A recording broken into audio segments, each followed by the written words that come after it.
It's a hard day's late night with Ira. Every night it's feeling alright. It's a hard day's late night with Ira. Why not come over tonight? We talk about everything under the moon. Your favorite cartoon or song you love. You never really know just how it might go. Why don't we get things started? It's a hard day's late night with Ira. It's a hard day's late night with Ira. It's a hard day's late night with Ira. A hard day's late night with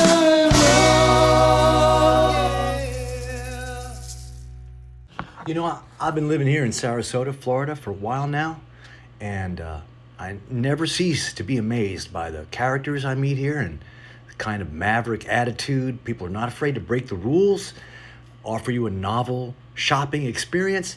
So with that in mind, I'd like to introduce you to this episode's sponsor, Sarasota's #1 resource for bathroom fixtures, flexibility, and self-defense, Scotty's Potties, Pilates, and Karate. They're right off 75 near exit 210, Scotty's Potties, Pilates, and Karate. Fantastic place. Let's get on with the show. Over the past decade or so, I've noticed a movement of writers and musicians taking their time to explain in detail why Ringo Starr is such a great drummer. Now, it was not always this way. For many years, and it still happens, I will be discussing my favorite drummers with folks. And when I tell them that, even though I've studied dozens of particular drummers in great detail, in my case mostly rock drummers, Charlie Watts, John Bonham, Keith Moon, Neil Peart, Stuart Copeland, Steve Gadd, Ginger Baker, and so on, my alpha and omega is always Ringo. He embodies everything that to me is most important in a great drummer. And occasionally, I get a very dismissive reaction. We live in a world where, well, certainly, if my Instagram feed is any barometer, we're inundated with lightning fast, highly chopped out drummers, and I think that people think that this is what drumming is about, like some sort of extreme sport. But I can assure you that this is not a good way to look at it. That's not what it is. Hey, listen, if you're playing jazz, metal, fusion, then fine. These skills are your bread and butter. But I come from a pop song background, and fancy chops are mostly distracting. Feel is everything, and Ringo is loaded with feel. And so, with that in mind, I decided to call a few of my drummer friends and discuss with them the beauty and musicality of Sir Richard Starkey's playing. In this first episode of 3, I will be talking to Erik Fidel and Dennis Diken. Erik Fidel is supremely suited to this conversation. I met Erik some years ago when my Hamburg Beatles band, Bambikino, played at the same event in Los Angeles with his band, the Fab Four, who are one of the biggest and best Broadway-style Beatles tribute bands in the world. They work in full character, in full costume, and I sat with them backstage, actually, as they got into these gray 4-button suits, and they put on wigs and stage makeup. Erik even had a proper Ringo nose to complete the effect. I was absolutely amazed at the detail and effort that goes into their performances. Erik faithfully reproduces Ringo's parts for a living, so here's a guy who knows what he's talking about. And secondly, I have Dennis Diken. Dennis is the solid backbone of New Jersey's finest power pop band, the Smithereens. Now, I was fortunate to work for them as a stage tech for about 2 years. Dennis is a deeply intelligent and well-schooled drummer in that he knows a lot about drummers specifically, but also a lot about music and music culture very broadly. He's a bit of a walking encyclopedia, to be honest with you. And a bigger Ringo fan with deeper knowledge of the subject would be difficult to find. So here's episode 1. Why is Ringo the man? Now, we'll get on to Dennis afterwards, but here's Erik and I discussing why Ringo is the man. Okay, so let's get to the crux of it. This is a very direct question, and I'm glad to have you because you have a great experience being the drummer in this particular band that you're in. Gives you particular insight to this very basic drummer question. I've been asking a number of drummer friends of mine this very basic question, and simply it's this: Erik, why is Ringo the man? I think that that's an all-encompassing question, not just technically and what he put down on those records, but just even today, just watching him like hawk his new CD. Yeah. He's just like, as you said, the man, dude. He's just like, you can relate to him. He doesn't take himself too seriously. He's not a showman. I love me some Bonham, you know? Oh, yeah. I love me some Neil. I love me some Neil Peart. I know you do. I know Oh, those no, are some I of your love all those influences too. guys. I'm a classic rock But guy through and through. but give all those guys the track to the track without the drums to come together. Yeah. See what they come up with. Yeah. You know? Yeah. What are they going to come up with? I don't think it's going to be yeah. that's Playing that game. I love playing that game of like, you know, great drummers, let's switch them around. You know, like you could be into Neil Peart, but you don't want him to play in the Beatles. You just don't want that to happen. Exactly. And I think for me, there's a time and a place for showboating and for intent. I mean, and you know, intensity can sometimes be misconfigured, misconstrued as showboating maybe. Yeah. But I know you're an intent dude. I envied watching you play in your band because you got to you got to jam, dude. You got to jam. Well, those songs, you got to get on there. Are primal. Those things are really brutal. Right. And you have to sort of really lean into them, or you're not doing them a favor. Every once in a while, we'll do the late night drunken party where I can actually do that, and it's fun as hell, dude. Yeah. And I'll fill in with someone, and I'll do it like, you know, as if they imagine. God, how I wish I could see some video from Hamburg. Yeah. Oh, but, man. We never will. But can you imagine? You know, and when I remember seeing you guys, that's kind of like how you played. And I'm not able to do that because aesthetically, and we stick to the record. It would never. Most of the time. It wouldn't be right for you guys to play with the kind of like bar rock energy that we play with. It wouldn't suit what you're doing, which is a stage performance of the Beatles. It's a different kind of audience, a different kind of. You come at it a different way. I'm very lucky to be able to play in this very raw, completely unrestricted style. That's part of the reason you guys get top dollars, because you are professionals that are sort of, you know, you've got their behavior, their the complexity, and you guys are doing their voices too. You don't just play the way they play. Okay. Do you guys do dialogue sometimes as well, right? Where you have to. We do, yeah. I don't do a lot, obviously, as the drummer. But there is a part of the show sometimes where I can insert. I've got blisters on my finger off mic, in a theater. Yeah. So I just love doing that part. You know what I mean? No, I love that. I love the same. You have the same thing where you as a musician, you're able to take your love of the Beatles and sort of reflect it back through their music to an audience. You have this sort of. You know, you can take your Beatles love and shine it out, and then it comes back to you. It's a really powerful thing to be able to do. I feel that all the time with the band Kino. Absolutely, yeah. It's just, and I mean, why is he the man? Back to the original question. Just because he's a Beatle, man, and just that chemistry. I'm not talking about just the catalog, just the personalities. We've all seen the footage. That first footage that us as Americans were introduced to when they're at that press table, probably tired as shit. Yeah. Dealing with all these American these very reporters. very straight. You know what I mean? And they were super, but they had trained themselves on the British press. The American press were not ready for these guys. Exactly. And that's one of the first things I remember seeing. There was some kind of like unauthorized VHS that I had that had footage of Ed Sullivan. It had that footage, but it did not have any songs because it was unauthorized. Yeah. So it was weird. You know, I knew those. My dad had those, 1987 cassettes. Yeah. And I knew all the songs, but I was wondering where's the music? Why is all this weird like Beatle-like music on there? But I fell in love with Ringo there without even having the music on. So he just is the man. Like I could imagine him in this conversation, and he wouldn't even for you and I, we'd be like, oh my shit. But he just all right, I'm just here. I just like to talk to people that I can't believe you love the Beatles still. You know what I mean? He's very flip about it. He's very flip. But that's the beauty, to me, that's the beauty of what he does, is that it's not extraordinary. It's simply his own personal musicality applied to the instrument. And that's what it is. That's what I call it often the Tao of Ringo. That is, it's not about, you talk about virtuosic players, like Neil Peart, and they're in these bands with other guys of a similar skill set. The reason Peart works in Rush is because the other dudes in Rush are equally nerdy to him. They equal each other. They're equally Canadian and nerdy. Yeah.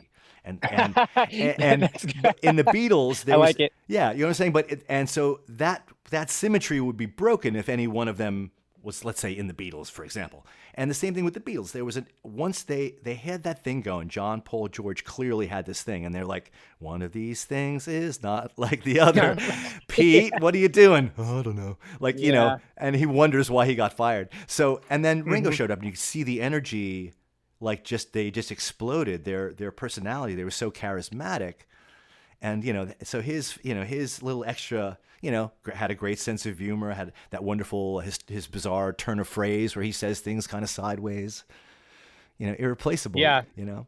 And I've actually heard stories, and it's not something that people that are in the anonymous group of, you know, addiction. Yeah. Some people have kind of slipped and said, "Oh man, in LA I saw Ringo," because they tell me, you know, I'm like, sure. "Oh, No, man, I mean, you're he not was supposed to talk about that." Yeah, but he, you know, but he was, he talks about his alcoholism. He's open about his recovery, absolutely. It's I just want to preface that you're not supposed to talk I about hear things you that happen in there. Right. But people have said, "Dude, he was in my AA meeting." And I'm like, he was so cool. No, it was like, well, that's cool. I just want to stop you there. I'm sure it would have been great, whatever he said. But, Yeah. You know Don't what do I mean? that. Like, yeah. No, but that's, you know, but then, and there he is. you know, He's just a regular, on some level, he's just a regular Joe. That's what we liked about the Beatles in general, even as famous as they got. There was something about them that remained very, like, we're not anything special. We're just, you know, we're just still regular today. guys. Still today. Yeah. Yeah, Paul still does. Exactly. Paul still maintains this, even though, you know, he's been the most recognizable human being on the planet for his entire life. You know, I was like, oh, it's just me. What are you talking about? You know, it's fucking fantastic. I often wonder, like, what's the difference between the generations of celebrity to where Ringo and Paul are so normal, and some of their contemporaries, and then you get to the 70s even, but especially the 80s, 90s, things kind of start falling off the rails. Yeah. And if that's just like what that is, you know, just a cultural change or whatever. No, but totally. I'm just glad that we have Ringo and Paul in the state that they're in as 80-year-old men plus now. You know what I mean? My theory about that, my $5 theory is that I think that as pop music went on through the 80s into the 90s, it became more about even though these songs, for example, the Beatles wrote were about, in effect, about themselves, it wasn't really this sort of I mean, it was some I, me, mine, no doubt. And, but I think the idea that the artist was representing his life in these songs and really putting himself out there, the artist became more vulnerable, and I think it drove them crazy. Like, you know, they had to keep their life really interesting. That's a good point. You know, the Beatles could hide behind songs, and you kind of knew maybe this was about Yoko, or this was about, you know, he wrote this about Paul, or Paul wrote that about John. And that was like open feuding. But I don't think there was this sort of culture of, like, I don't know, this new thing about the artist and, you know, how the songs represent them and every part of their life. You know, Taylor Swift, these songs are about her breakups with her boyfriends. It's so intensely about their lives. You know so much about them. Like, there's no anonymity at all. It must drive like really big artists like that. I imagine it's easy to just absolutely go completely crazy. Yeah, but then you got these two guys that have been famous since they were their early 20s, and probably you would assume have had yes men, had been told yes, but you know, whatever struggles they've both gone through a lot of stuff, you know. Yeah, death, and they're just death and disease and, you know, divorces and man, you know, alcoholism. That's no joke. Like, he almost didn't make it out of the 80s. Right. I know, and that shows a lot of character too. Yeah, no, and now he's healthy as a horse. Now he's leaping around. He looks like he's unbelievable. Just to see both of them are so youthful. I mean, I'm hoping before they, you know, call it a quits. Yeah. You know, the next few years they got to do something. At least a few dates together. You know what I mean? Yeah, you would hope. I don't know. They're trying to. I can see they're trying to sort of curate their legacy. I think I can hear it in Now and Then. The sort of curation of their legacy very clearly. I'm kind of right now. I'm kind of in love with the song. I know they got a lot of mixed responses, as it would, because people are so love the Beatles so much and are so protective of them and the legacy. I'm really in love with the song. I think it's really dark and very beautiful and sad. Yeah, just that chord progression. Yeah, is, that A minor progression. Haunting. Is very, very, very. It's haunting. It's very haunting. It's very melancholy, and there's a sort of there's a kind of sense of mortality in it, I think. Yeah. You know? And I don't think I think a lot of people are putting their thoughts just like any ideology or whatever. Who knows? The fact is, I think today, I think John would have been like, "This is great. This is awesome." I think George would have done the same thing. I know back then there was Yeah. some issues technically with it, Yeah. but that's the fact is Ringo and Paul collaborated again Yeah. with their brothers that aren't with us anymore. Yeah. And yeah, I mean, some of us like real artist types get weirded out by the uncanny valley of the AI used, Yeah. and then that video with No, the video I got. Yeah, that's my least favorite. The song, I'm things I initially was not crazy about. I've put my guard down, but the video, I saw it once and I'm like, I don't need to see this video again. To me, it was just too silly. Yeah. For the seriousness of the song, the video seemed kind of overly jokey, and I know that was kind of seemed to be his point, but I don't know why he was making that point. Yeah, I don't know, but I mean, we got a Beatles song. So be it. No, it's the song itself. I enjoy it, and that's it. Yeah. I'm one of those people who really thinks that that McCartney did a great job at sort of extracting a little more meaning out of it, and pulling a beautiful arrangement together. The string arrangement. I like that little triplet ending. That little sort of like. Yeah. It reminded me. I was made a comment the other day. It kind of reminds me of like "We Can Work It Out" is one of those things that goes from 4 to 3. And it sort of ends with da da da da da da. It's all in 4, and then you have that little triplet skipping ending. And I thought, I wonder if this little triplet ending. It's funny. It's kind of like "We Can Work It Out" because that's exactly what they did, like Paul and John working it out. That's it. I was thinking about that. It's funny you said that. It might be a drummer percussionist thing because that ending is what has stuck out with me because it sounds like something else, and it might be "We Can Work It Out," but something there with I don't know if it's the string that. Something reminds me of that part, and I haven't been able to put my finger on it yet. But it's going to pop up right when I get off. I'm like, that triplet ending. What other Beatles song does that? Oh, "We Can Work It Out." Wait a minute, you couldn't call out a better song to sort of make a point about this particular song. So I don't know. Maybe I'm just maybe I could be totally off base on that, but that's what my Beatle brain went to. Yeah, but I think it's really lovely. I'm sort of a fan of it, and I wish they would sort of go back and they will Jeff Lynne "Free as a Bird" and "Real Love" and change the production, and like they did with Spectre, they took Spectre out. I think everyone would like to hear a Jeff Lynne version of those last two. Yeah. All right. So so we got a solid. Come on. Anything else we need to say about Ringo? We've got it. I mean, he's just like the musical, plays for the song, not flashy, just knows the right thing, knows what not to do. We covered the bases, right? There's nothing we don't need to. Yeah, I just want to hang out with the dude. Yeah, you know what? The one thing. Go ahead. No. You go ahead. You know what? It's not about me. I want to talk to what you. I was just going to bring up the one clip that always stands out to me from Get Back, which I'm sure I must have like over the last 2 years back and forth like in little chunks watched that thing 5 or 6 times in clips on a plane or something. Oh yeah. Just that, when he comes into the studio and he just jumps on the piano and puts a cigarette in his mouth and like does a few chords. That's like what I do. I mean, I'm not. I guess I naturally try to like put my energy, the positive energy. Like here we go, boys. That's a drummer. I think from Ringo, I learned that idea. That's a drummer's job is to sort of. Light the room up. You're going to be like, the rhythm is going to really get the party going. You got your chord progression, you got a bass line, but once the drummer kicks in. That's when it lights up. That's when the whole arrangement starts to have a solidity. So yeah, you want to bring in a positive drummer energy where you're like, come on, boys, we got this. Absolutely. What's the big deal?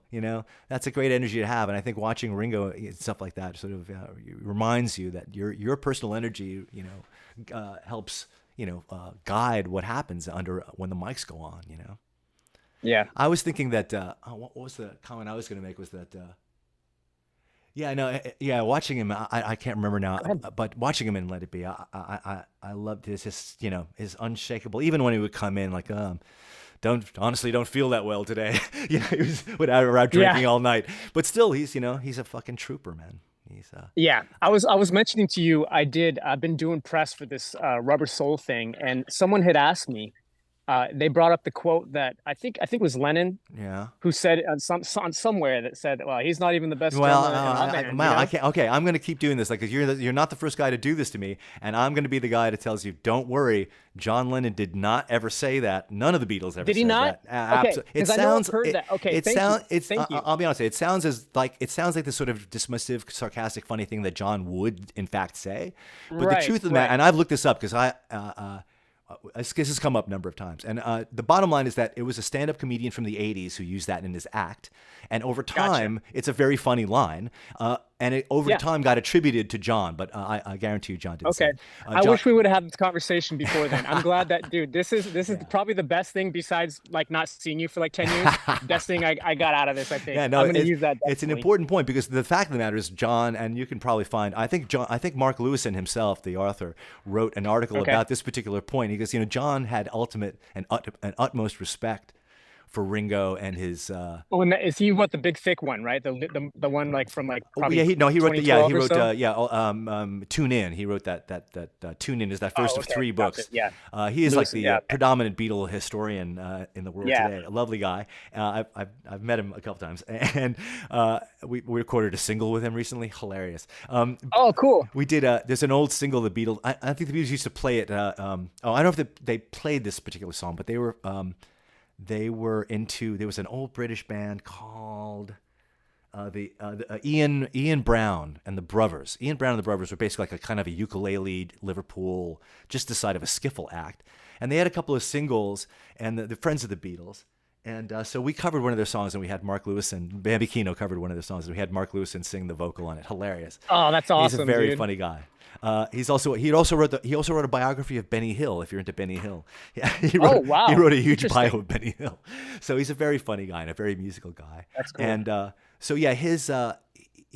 think he wrote an article examining this idea. And John, he loved Ringo for his intelligence. For a guy who didn't really go to school. John was had gone to really nice schools, an art school. Ringo kind of missed a lot of school, didn't have a lot of book learning. But but John saw him as a very intuitively intelligent guy. And John respected him. Mm-hmm. And as a musician, like Ringo, they all would screw up in the studio. According to Emmerich, they would all make mistakes, except Ringo was really. Ringo was always on point. That I've heard too. Yeah. But so, but my point being about that quote that John Lennon never said, and I'm going to bring your name up every time someone says that to cite me. Tell him, send him to me. I'll sort them right my out. My point being about the the morning zoo guy that brought that up. Whatever. Yeah. My point being was if he had in fact said that in front of Ringo. Yeah. I mean, the interviewer was like, "Well, he probably, would have been really upset by that." Really, I'm like, no, he doesn't he wouldn't have been upset by that at all. Are you kidding me? No. That's another thing. Yeah. Like, he doesn't take himself too seriously. He knows what he's good at. He knows what he's capable of. And I don't think, I mean, whatever happened between the 4 of them when he did quit for that time. Yeah. That happens as you know. They were frustrated. In a legacy band, so you go through periods of frustration where you even like success. I mean, I don't know success, anywhere close to what they experienced, obviously, but like having any kind of success or being a professional musician doesn't stop you from having anxiety about what you do or feeling. Right. Getting that occasional fraud syndrome where like, oh God, if anyone knew how bad I really was or how easy this was for me to do, like when something's easy for you to do, you become a drummer and you can sing at the same time or whatever. It's like being a great juggler or musician. It looks like a magician. Like it looks like you're doing 3 things. It looks kind of impossible. How can you sing and play the drums at the same time? Like, well, it's not that. It's not really that hard. I mean, if you have basic coordination, you can sing and play the guitar and step on pedals. That seems much harder to me. But So once you get past that, it's you still have anxieties, and I think Ringo was probably none of those guys were exempt from being anxious about of course am I good enough? No one that the story right there. Oh, you guys look like you're together, and I'm an outsider, and they all felt they all quietly felt like outsiders in their own band. That's a sad situation. Yeah, definitely. Right on, man. Okay, well I think that's all we need to talk about, my friend. I'm so happy that we got had this time together just to talk about Ringo. Yeah, was there something else? Oh, I wanted to bring up the ideas like, and I don't know if this is relevant. I think I've talked about this with somebody else as well, but the thing that always interests me in terms of Ringo is that the one thing that, and there's not too many Beatle mysteries to me. Like I understand how everything is, but the one Beatle mystery I can't figure out, Erik, is why is Paul in particular and the Beatles not generally taking credit for Tomorrow Never Knows? Tomorrow Never Knows is a very experimental, famous track. And one of the salient elements is the fact there's 5 or 6 sound loops that go through the solo, and they've been well documented what each of those loops are. The sped up laughing that sounds like seagulls and the blah, blah, blah. Yeah. So this is all well understood and documented. They just had a re-release 2 years ago of Revolver, and that's all in there, and they document each thing. It's 16 seconds long. But the thing they have not, and this goes back to something that happened to me years ago. I was talking with a friend of mine about the track, and he goes, well, that's Ringo. That's not Ringo playing. I mean, that's just a loop. And I said, no, that's Ringo playing. It's like 3 minutes of just Ringo playing a straight beat. He goes, no, I don't think so. And we had this argument because I was sure that it was. And he was sure that it wasn't. And I went to an engineer friend of mine, Chris Shaw, and I said, Chris, put that track in the machine, and you tell me, is that Ringo playing for 3 minutes, or is that a loop? And he goes, that's a loop. That's a 2-bar loop. It's a 2-bar loop because it's too perfect for a human to do that. He never plays any fills. He never makes any comments. Never. Have you ever, what drummer can play for 3 minutes and never add some little piece of English, an extra drum fill, a little crash where, your brain is going to go, oh, let me put a thing here. This is perfectly straight. And it's a perfect 2-bar loop. And you see it like in Pro Tools, you can see.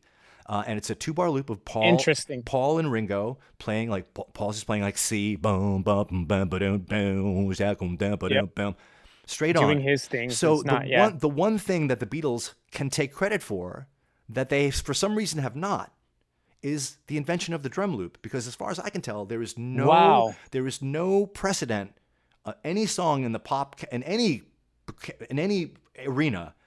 Pre that song where the drums are like a repeating thing that you play over, a drum machine or anything like that, maybe the drum machines. But the idea of a loop of 2 bars and they put a song over it. That is really interesting. So the interesting question is, why are they not, here's my theory. They're not taking credit for it because this is my guess. And because of what I know about like Pete Best and his inability to simply accept that the reason they hired Ringo was not because Pete Best was so fucking good looking. Hey, he's not bad looking. But they didn't fire him because he was good looking. He was fired him because Ringo was the better drummer. And all these years, Pete Best has stuck to his story, which is like, well, they were jealous of me. He's never been gracious enough to simply say, hey, man, the better man got the job. Good going, Ringo. If he had done that the day after they hired Ringo, his life would have gone in a different direction. But he's kept this whole facade up. So there's a Liverpool ego thing. So my conjecture is that Ringo feels that he doesn't want to point to the fact that it's a loop. He would probably rather have people think that it's him, because maybe he thinks that's sort of like a denigration of him, that it wasn't him actually playing. That's the only thing I can think of is that they're protecting Ringo's feelings. Because in the same way that Ringo, you remember those, like whenever Ringo talks about, well, George is not alive anymore, but when George Martin was alive, there was always this thing about, he didn't want me to play on the first single, and he had this other guy came in. And even 56 years later, when they talked about it in the anthology, he was still kind of quietly bitter about it. Like every time I see him, I have to remind him. Like, really? Is that necessary? I think he got the point. He knows who you are. Everyone, you're the. So I think Ringo is like, in a way, maybe defensive of this kind of thing, in a way that maybe we don't understand. And that's the only thing I can think of, because the Beatles take credit for everything. Paul, everything they invented, we know. They have double tracking and the flanging and this and that and all the stuff that they. But why are they not taking credit for inventing the drum loop, Eric? I have no idea. Because that is so strange. It is very strange. Because I would say question. I mean, those engineer guys, they know their sound signatures. They know visually. You know what I mean? Yeah. They can tell a track. I mean, they can tell a loop. They can tell a lot just by looking at those sound files, right? Absolutely. I never. I mean, I guess that's as good as a final answer I'm gonna get, unless Ringo just gets on Twitter or X one day and says, "It was me, not a loop." But it's not in the. I've never seen it as a popular conversation. He doesn't know. Yeah. Maybe he doesn't know. Well, what exists is an early take that is much slower and kind of laborious, and which they were not crazy about. And I think that's called take 1. And I believe what happened is they did the next day or later that day, they did a take 2, which I suspect was more up tempo. And Paul was like, let me try this. And he took 2 bars out of that take 2, which I know it's never been put out. It's never been released anywhere, even as a bootleg. I suspect it was a take 2 where he snipped out 2 bars and they're like, okay, let's go. That's what I think happened, but for some reason they're not. I don't know why. It's really that's one of those little things. That's I lay awake at night tossing and turning. Why? If I ever get to meet either of those guys, me too. We'll probably be thinking about it. So we're going to bed at night because I'm gonna think. I never even thought about that. Yeah. This is a I'm this obsessed. is a good conversation. As soon as that friend of mine brought up that conversation, I thought for sure it's with him playing, and then I had to take this journey down the hole. I'm like, wait a minute, it's clearly not him playing. I mean, it's him playing. You know what I'm saying? Like, I'll tell you this. Yeah. You know, we do pride ourselves by we don't do tracks, we don't do anything like that. But in emergencies, when we had to, as a 4-piece. Like for a private or whatever, there's been a few times where we have played like All You Need Is Love with a click for the orchestra. Right. We've played Long and Winding, right. just for the orchestra, and that's about as far as we'll go if we Right. don't have because sometimes we'll hire an orchestra. Yeah. And we're the Fab Four, but I mean, you know, we experiment, we do other things. Right. Those clicks are so inconsistent. I love his drumming, but it's all live. You know that. They're so inconsistent. I don't know if you've ever played to those. I have exactly the story for you. Some years ago, we were on tour, Not a Surf Was, and we got an offer from our company that does licensing, and they said, this whatever bank wants, they want you to, there's a couple of bands competing, but they want a version of All You Need Is Love. And first we had a 15-minute argument about whether we were going to do this at all. And I'm like, hey, listen, let's do it. Let's take the challenge. And so the first thing we did was we had a friend of ours in New York. We were on tour. So when we got home a day or two later, we could work on it. We said, hey, make a tempo map of All You Need Is Love. And we'll play to that. And that's when I realized, like, my first thing was, let me just like kind of get a general, tempo, because I know it's not tempo perfect. And then as I listened to it myself and tried to get a tempo, I realized it ranged so wildly. I didn't, you know that song so well, but until you put it against something perfect, you don't realize how it ranges, especially toward the end. There's a moment at the end where it sort of shoots off and gets really fast in the outro. It's crazy. Oh, man, yeah. It's insane. Yeah. But you know the song so well, you don't notice that. The audience isn't going to notice, but when you got your in-ears in and you're doing that, like, you think like, oh my God, this is horrible. But then you look at the playback and it's perfect. But that's evidence that it was probably a loop, you know? Yeah. We're doing, like I said, we're doing Rubber Soul straight through right now. And we're doing Michelle to a click because we did, I don't know if you know, we did the motion capture for Rock Band. You guys did that video game. Oh, cool. So now we're we got permission. We're not in a we're not in a gag order anymore. So we have it behind us while they're doing it. So we put the click in. Yeah. It's another one after the solo doom doom doom doom doom doom. It slows down like 10 to 12 BPM. I'm not even exaggerating. I got to go back and check that out. It's crazy. So that being a loop, I'm gonna say let's finalize it. Let's stamp it. Yeah. Let's put the stamp of Ringo. Because it's like when I listen to it now, like it's so clear to me. Like, I mean, what drummer can play for 3 minutes and not make some little comment, a little fill at the end, like a little extra crash somewhere as a response? Nothing. It's just too perfectly straight. And even McCartney, who would, the most fluid, agile player in the world, even he plays just 2 notes the entire time. Never makes any sort of, doesn't go up and add another melody somewhere. He's incapable of not doing. Yeah, they're both. That's why they're players. They are. They make beautiful musical commentary in the, but this has none. This is just a completely monochromatic straight line. It's beautiful in that way, but it's. That's a loop, motherfucker. yeah. I think it's subtle. It's subtle. No, it's beautiful. It's a beautiful music. No, it's a genius use of that technology, and they were again like a mile ahead of the curve. Again, when this comes up, you're getting credit by name. So I should do a whole episode. I think I have to do a whole episode on this concept. I think it's fascinating. There's so many dudes, drummers at first, and then and anyone else that they read all the books, the hundreds of books out there. Yeah, dude, that's one. We're always gonna find new things. Yeah. It's crazy. Yeah, I think I've stumbled on one. What was it? All right, 8 years. 8 years of Beatles, and so much to love and think about. Right? It never grows old to me. Never grows old. I love you so much. Thank you, my brother, for talking to me. All right, man. I if there's appreciate something it, else I need, if there's anything else, topics, I will find you, and we can talk more about. We don't have to talk about the Beatles. We can talk about anything.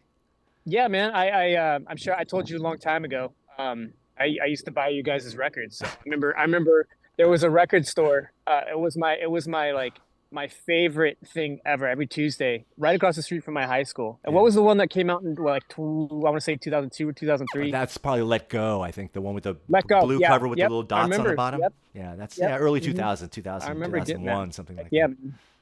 Absolutely. Yeah. It's funny. I just spent the whole afternoon with a guy just north of me. I have all these vinyl records, but I'm trying to get rid of them. I want them out of my life because I don't really listen to them anymore. I'm keeping the Beatles records, but like even the Not a Surf records, like I'm not going to listen to my own records. I can't. Yeah, I can't do I it. know what you mean. What am I? I I know have what them you sitting mean. there. It's lovely to see the collection, so I'm conflicted about whether I should just keep them there to look at, or like a trophy, Just keep, yeah, or I should just jettison them. I don't know. I have to figure that one out. Anyway. that's good. Life's confusing sometimes. All right, my brother, have a beautiful All right, brother. afternoon. I love you. Thank you for You talking to too, me. man. And I'll let you know as Of this course, develops. anytime. As this develops, I'll let you when it actually Yeah, gets let me know. published. I'll promote whatever we do with it. And yeah, dude, great talking to you. Great to see you. Right on, man. Hopefully we get to jam again Oh man, at yeah. some point. What a great. I want you to throw in the wig and play with my band. So I can cut. I got sleeveless t-shirts too. I got some shoulders. we have less and than. I'm gonna bash. I'm going to dude. tell you I wish I had 30 seconds, but there's a guy named Chris McBurney who plays Ringo in Oh, I know another. Chris. Yeah. He actually asked me to audition for one of the New York bands that were playing on Broadway, and I'll show you. I have audition tapes that I made. I didn't send them in, Send them but over. me in the suit with the wig and the how's it going? And I sat behind me, kid. It was hilarious. The tallest Ringo in the world. They never would have given me the part. I'm the wrong shape for Ringo, man. Even I could stick on the That's nose, funny. no one would believe me. Right. All right, my we friend. can't all. All right, man. Love you, man. Peace. Great to see you. Love you too, man. Peace. Peace and love. Okay, thanks, Eric. Now on to Dennis. Because my little thing here is called A Hard Day's Late Night with Ira, obviously there's a kind of a Beatles thread that I'm hoping to run through it. So I want to talk to you just for a few minutes in closing about Ringo. You know, we've discussed Ringo before, and I want to go back to what we've talked about. And this was the idea that you were already interested in music and listening to music actively before the Beatles showed up. That's right. So you already had a handle on like drumming. Do you remember what was the first like pre-Beatles? What kind of stuff were you listening to that really caught your ear? Well, as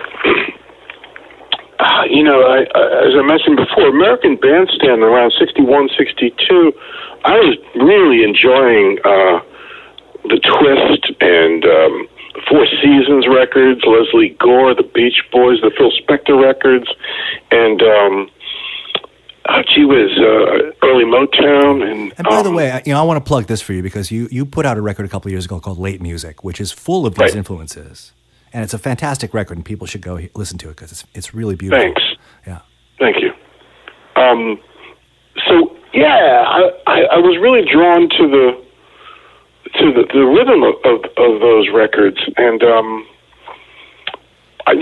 this is before Ringo hit the scene. And I always, when people say who were your earliest influences, I got to point to who was ever playing on the Four Seasons records, which turned out to be Buddy Saltzman, New York session drummer, and he played on many other great records during the 60s and 70s.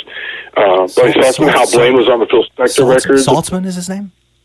Yeah, Saltzman. I'll have to do the research on that. That's a new Yeah, actually, I wrote an article on him for Modern Drummer some years ago. I will seek it. I'll talk to Adam Budowski, see if I can sort it out. Yeah, I came to know him, and it was a great thrill because looking back, I think that he was the drumming on the Four Seasons records was really big stuff for me. Yeah. And he played on a lot of hits in New York. Did he continue to play with them? And he and Gary Chester were the two main guys in New York. Right. Anyway, I was already steeped in whatever was on the radio, whatever was on top. And bear in mind, back then, the top 40, the palette was so wide because you would have Burt Kampert records and Dionne Warwick records, Del Shannon records, and records like Wild Weekend by the Rockin' Rebels, and just all over the place. Peppino the Italian Mouse, whatever it is. So you're an astute Yeah, no, it was a wild mashup of all kinds of stuff. Yeah, and I'm talking just pre-Beatles at this point, you know. Right. And a lot of regional sounds too. That back then that there were records coming out of Texas, like I'm even like a record like Dale and Grace. I'm leaving it up to you, you know, a record like that. Or anyway, so I loved all those New York so-called Brill Building records, and I think all that stuff informed. Not just my drumming, but my musicality. I just really imbibed that stuff. Right. And so it was just my passion for it that fueled my desire to play, and so I did, you know. And so I was teaching myself to play, I guess, starting around, I don't know, the early 60s, maybe 1960, 61. Right. And then so everybody says when the Beatles appeared on Ed Sullivan, that was their moment, and watching Ringo, a lot of drummers saying seeing Ringo was the catalyst for them, and I guess it really kicked into high gear for me too. But I remember just hearing "Be My Baby" in 1963, Hal Blaine's playing on that, or the beat on "Surfin' USA." You know, that stuff really got to me. So I was ready for when Ringo came along to dig into what he was doing. And Ringo, man,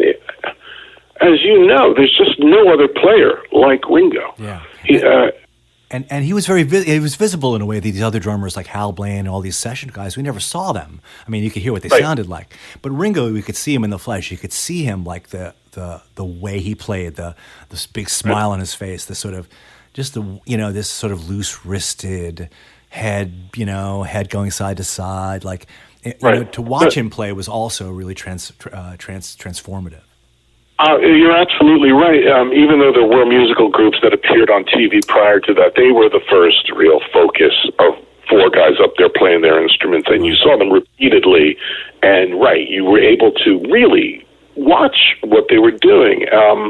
And I think a lot of musicians that are intuitive and maybe haven't studied, like, I don't know if you did. I never took lessons, but not only I think do we learn from what we hear, but what we see too. Right. The body language goes a long way as to. That's everything. To me, that's I kind of learn more from watching drummers than maybe listening to them. I'm that way too. I when I watch drummers, I really look at how they sit. They sit high. They sit low. What is their physical relationship to the instrument? It's very informative to me. Yeah, and so it's true. Seeing the Beatles, I think, really shifted a lot of wannabe or would-be musicians at that time in 1964 to taking up arms and becoming a musician. Sure. I think aren't there some statistics that actually validate that say that Ludwig drums just overnight couldn't keep up with the demand? Oh yeah, no. I'm sure that's the story. The legend has it that from the next day, the orders started rolling in for Black Oyster Pearl kits, and they had to keep up demand, and they went to like 24-hour-a-day shifts for the next couple of years trying to meet the demand.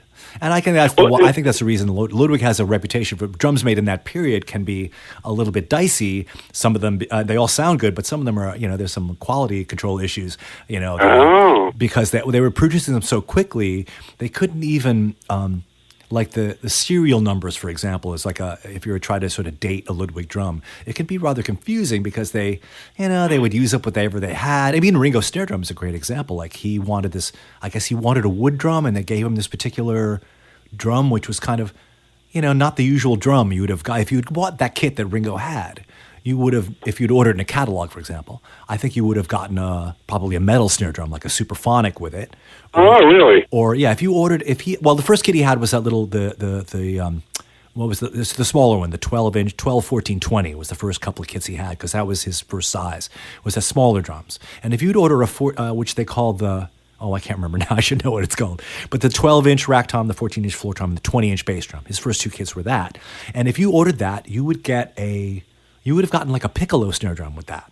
Or really? Yeah, or a Superphonic. You would not have gotten this sort of 5.5 inch or 5-inch, 5.5-inch jazz festival snare drum. How that happened is still a kind of a mystery. He had been playing a wood snare drum on his previous kit, the Premier kit, but no one is quite sure. He said, just give me a wood snare drum. When he ordered it, I guess from that store in London. But they gave him this particular Jazz Fest, which was, there was a Barrett Deems model. They had these 5.5-inch shells, which they used for a couple of different drums. The Jazz Fest was like a 5-inch drum, but Ringo's is a 5.5. The Barrett Deems was 5.5. There's all these stories about like what was the provenance of this particular drum that he got. But it was kind of an accident of fate that he got this one particular snare drum, which he continued to use throughout the entire Beatles' career with one snare drum, a remarkable instrument. I'm happy to have one that's almost exactly like it in my collection, which is like my prized, like it's the greatest thing that I own. By the way, did I ever send you those pictures of me and Barrett Deems? No, you have pictures of you with Barrett Deems? We happened to be at Zildjian on the same day. Okay. Yeah. Wow, that's crazy. Yeah. He was a Broadway drummer. What was Barrett Deems? What was his gig? I think he was from Chicago. I associate him with Louis Armstrong. Ah, I see. As a matter of fact, I think he appears in that movie. What's that color movie with Louis Armstrong? Is it High Society or something like that? I don't know. The Ball of Fire? No, that's a different one. That's a different jazz. If you look up Barrett Deems on IMDb, it'll turn up and with Louis Armstrong. It's a beautiful color performance and I think he does a solo, and it's great. Wow, I gotta check that out. But speaking of piccolo snares, wasn't Ringo's premier snare a piccolo? It was very shallow. It probably was not more than 3 or 4 inches deep.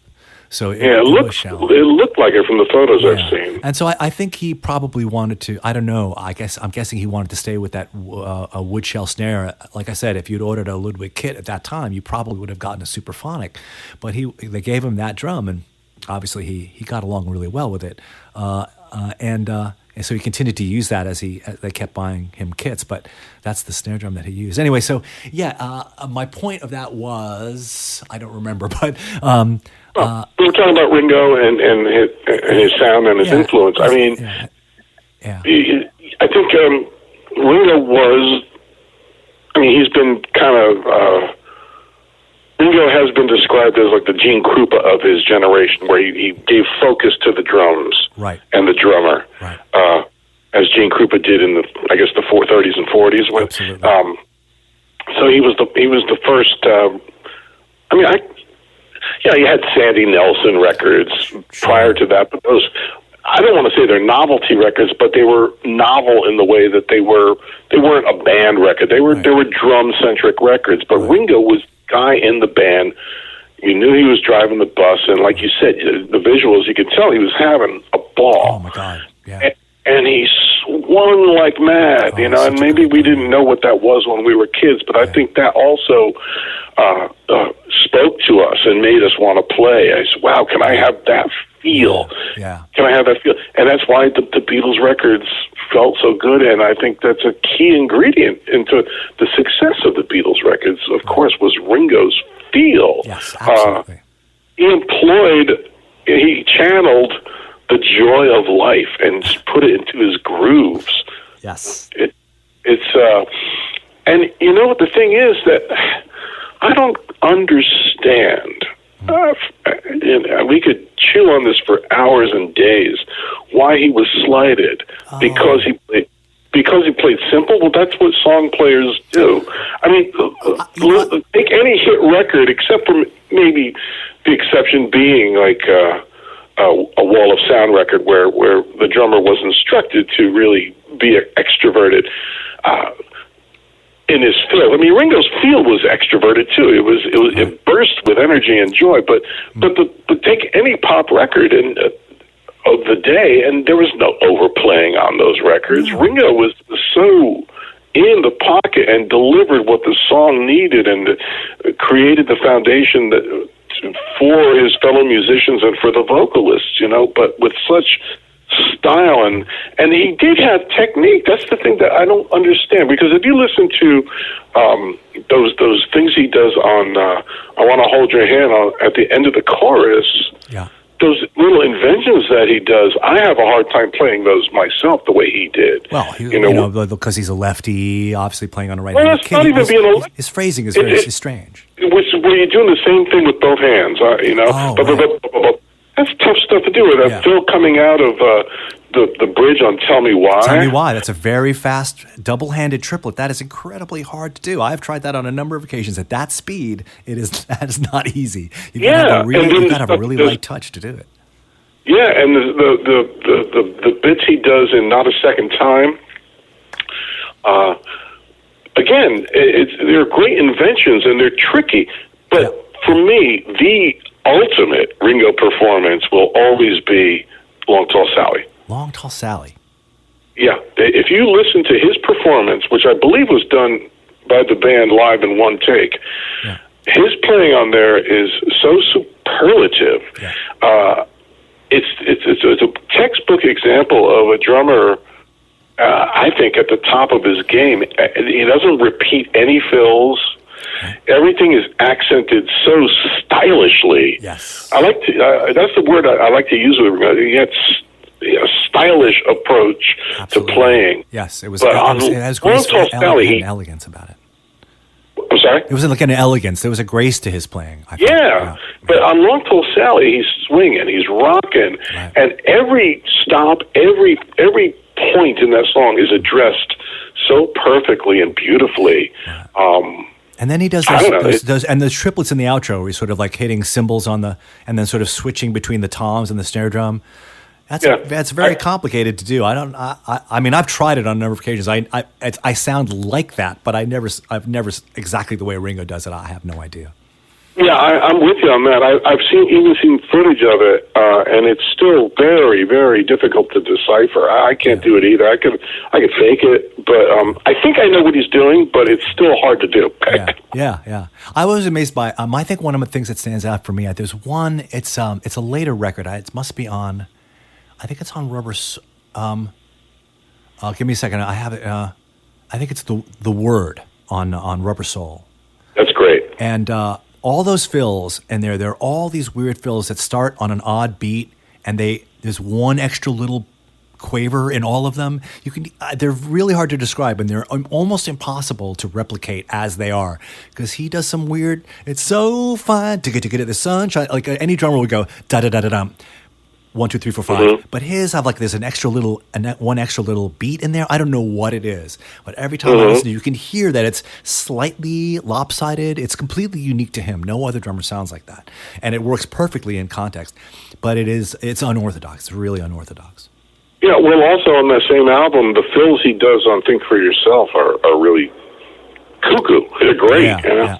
Yeah. No, I'm always amazed by part of the reason I think that the Ringo gets any kind of flack, and I think this is true across the board. The drummers have always gotten flack because they're drummers.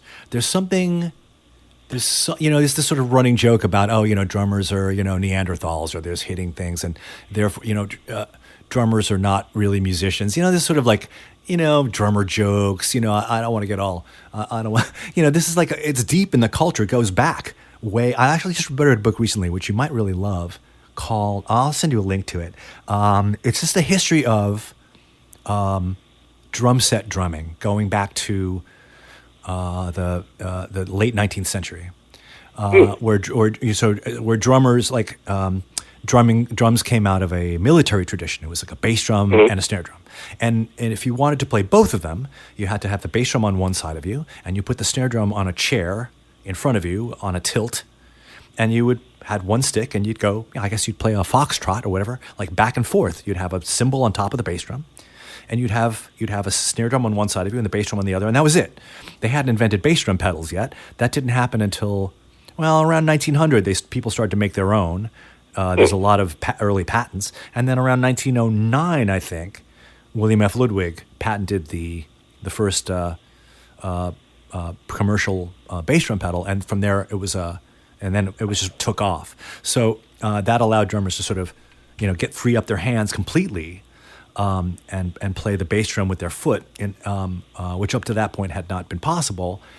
And then it was like a free-for-all. Then drums became associated with jazz, but drummers became central. They were, if you had a movie theater and you were showing silent movies, you hired two people. You hired a piano player and you hired a drummer. And the drummer really? And the drummer's job was not merely to sort of complement the piano player, but the drummer's job, because the drummer played a trap kit, contraption.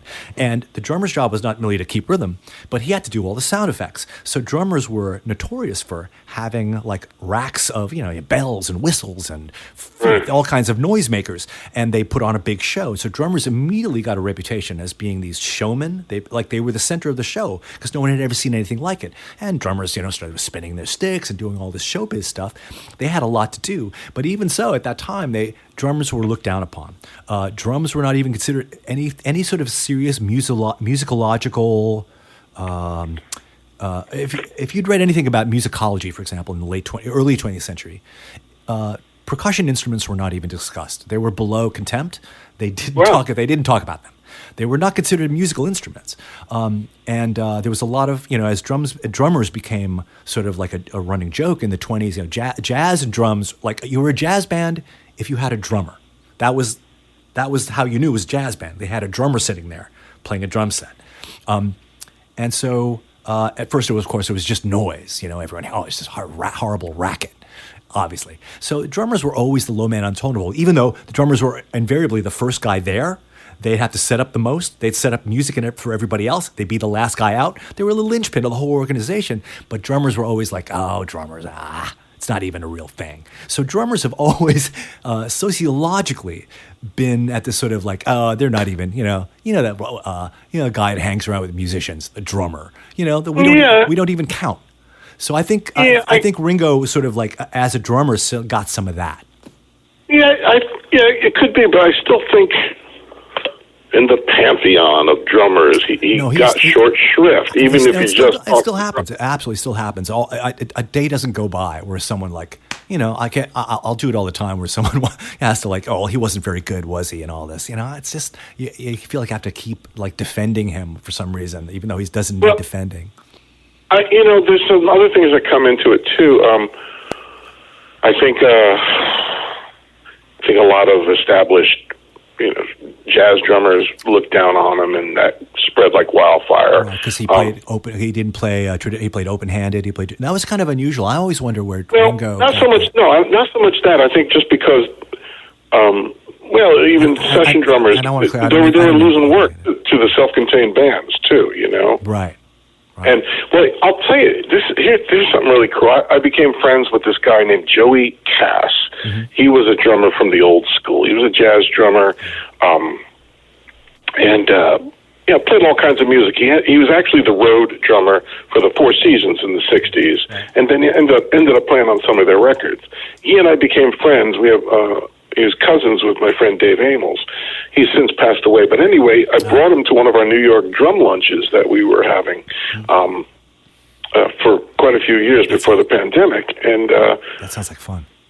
A bunch of tri-state area players getting together and having lunch and having some yuck. So I brought Joey, and I drove him, and I said, hey, Joey, I want to play you some stuff. I want you to listen. Tell me what you think. So I gave him the Ringo blindfold test. He was not hip to the Beatles' music. He had put Ringo down in our discussions prior to that, okay? Right. He was very dismissive and said, man, he's crap and this and that. So I said, hey, listen to this, Joey. I played. He did not even recognize She Loves You. And he says, wow, man, that's a great feel. What is that? That swings. Holy crap, that's great, this and that. I said, okay, let me play another one. Then I played him I'll Get You, because that's another one of my favorite Ringo's tracks. It's just a hypnotic, otherworldly straight beat. And he said, that's an incredible groove. Wow. And I played him two or three others. I think I played him Long Tall Sally. And I like the opening of Devil in Her Heart. I just love the feel. I'll tell you a story about Devil in Her Heart after I finish this. Okay. And I played one other song, and he said, "Man, I think when I played I forgot one of the songs I played. He said, "Wow, who is that? Delbert McClinton?" With the harmonica? I said, "No, these last 4 songs I played were Ringo, the Beatles." He said, "Get out of here." So that was good. How could you have missed those songs? How did they get I know, past right? him? Yeah, Where was he hiding? But I just think I don't get it. Yeah. I don't understand why Ringo. I think people got used to drumming. Later became like an extreme sport. Like you had a big drum set, you had to play real fast and and flashy and big. It was like flashy. Rock and roll was flashy and Well, that happened in the later '60s for sure. That didn't happen later. Yeah, it must have started early on. I don't know. Yeah, he always got. I don't know why that would be. It was probably just. I mean, the Beatles. But the Beatles all got that. Like, oh, they're just a fad. It's just they're not very good. For everyone who thought they were great, there was some other guy at a newspaper who thought they were just. They're this and that. So it was always. I think there was a modicum of jealousy from some of the established players that thought that their world was being challenged too, and thought that rock and roll versus standards was crap and all that. But back to Devil in Her Heart. Devil in Her Heart. So 1995. Well, let me backtrack for a second. 1987, we recorded the Green Thoughts album in Los Angeles at the Capitol Tower. We rented a drum kit from a guy called Jeff Jonas, who I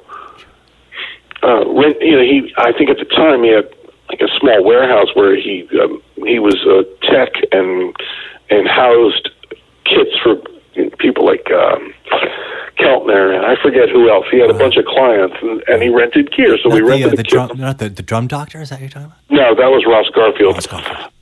So anyway, you were there when we worked with him, weren't you? We did. Yeah, you did a session for I think Time Won't Let Me. Right. I think Ross was on that session. Yeah. That's right. So anyway, so we rent the kit from Jeff and we stay in touch and. Flash forward to 1995. He becomes Ringo's tech, and Ringo wouldn't go on the road without using Jeff Jonas. And my friend Dave Amos calls me. You know Dave, right? I know that name, and I feel like if I saw Dave Amos, I would know exactly who it is. So anyway, Dave calls me. At the time, Dave had a company called Voce. He made B3 modules. For organ players that used synths, and Felix Cavalieri at the time was on Ringo's band and needed to get one of these Voce. The company was called Voce modules. Nice. So Dave says, "Hey, I got to go drop this off for the Ringo show. You want to come along and we'll hang out and then we'll stay for the show?" I said, "Yeah, great." So we go there, and lo and behold, Jeff Jonas is there. We hadn't seen each other in a few years. Actually, I might have seen him earlier that year because I did have to rent a kit when I went to L.A. But anyway, blah, blah, blah. So we hadn't seen each other for a while. And it's sound check, but no, they don't do any sound check. No, the band is not there. But he shows me around. He says, "Hey, you want to see the drums?" And I said, "Yeah, great." So he takes me up to Ringo's kit. The stage is empty except for like some union worker that's kicked us off because the stage was supposed to be dark, I think. So anyway, so Jeff says, "Yeah, go ahead, check out the kit." So he lets me go up and sit behind Ringo's drums, which were new at the time. It wasn't like a vintage kit. No old mojo to them. Yeah. But it was a new Ludwig kit? Yeah, it was like 1995. I think it was a Blue Sparkle kit. So, but I'm up there and I'm looking. It's a new kit, but the cymbals are not new. Yeah. And they look ancient, in fact. And I asked Jeff, I said, "What's the deal with these cymbals?" "Oh, yeah, Ringo's had those since 1961. He's used those on a lot of Beatle records." Holy shit. And he says, "Dad, you want to play the kit?" Oh, my God. And I say, "Yeah."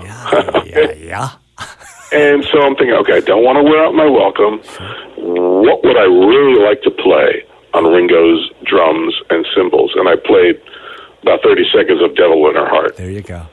That was my choice. That was a very good choice. I might have picked something similar. That opening, that beautiful, that just and then during the song, the groove just floats Oh, it's it such never. a, Yeah, it is floaty. It's absolutely perfect. It just cruises right along. That's one of those classic Ringo twist beat, genius. I love it. yeah, I love it. And you were saying, so, I remember we talked about this once a long time ago, and you made a comment that his hi-hat cymbals were very, very thin. Do you recall this? yes, they were. They were thin. All the cymbals were pretty thin, and I have a picture of that, as a matter of fact. Yeah.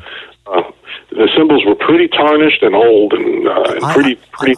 I scored an old pair of Zildjian, like 60s era Zildjian hats some years ago. And I really like them. They, to me, were very Ringo-y. I've used them with my band, the Bambino, and so forth. And they're just very thin 60s A Zildjians. And at one point, I was playing them. I'm like, they seem like the top one and the bottom one. I grew up in the 70s, and in the 70s, everyone played new beat hi-hats. They had come to popularity in the late 60s. And in the new beat hi-hats, the top cymbal is thin and the bottom one is heavy, which gives you a louder chick and a louder volume generally. And all my hi-hat cymbals had been like this, but these particular little skinny 60s ones were not like that. I'm like, maybe I want to... and at one point, I went and I weighed them. I didn't have a scale in the house, so I went to my local supermarket. There's a Publix up the street here, and I said, "Could you weigh these for me?" He goes, "Yeah, sure. What are these? These old Zildjians?" I'm like, "Yeah, yes, they are." So I put them down, and they were both, and I have it written down somewhere. They were both exactly the same weight, the top and bottom cymbal. And I think, and I have a feeling that this is very common with old cymbals, and possibly it might be true with Ringo's, is that the top and the bottom cymbal were exactly the same weight. Certainly these are, and when I've tried to put a heavier cymbal, let me find a Zildjian from the same period with a heavier weight on the bottom. I'll get more chick. It'll be like new beats. It doesn't work. They don't do that. The two cymbals at exactly the same weight, they were like, I don't know, it was like 900 grams, something really not very heavy, 800 grams. I can't remember. I wrote down the number somewhere. Or 1,100 grams maybe. And they're both the same top and bottom. And I think that might be part of the thing of that fizz, that sizzle in his cymbals as two completely matched, very thin cymbals. I bet those were like that. I think it's on the wrist, really. Well, no, he had a beautiful loose, that sort of, that side swipe that he would do, that sort of windshield wiper move that he would do back and forth. I don't know where he got that, but man, that does make a difference in the way something feels when you play like that. I'm sure you've done it.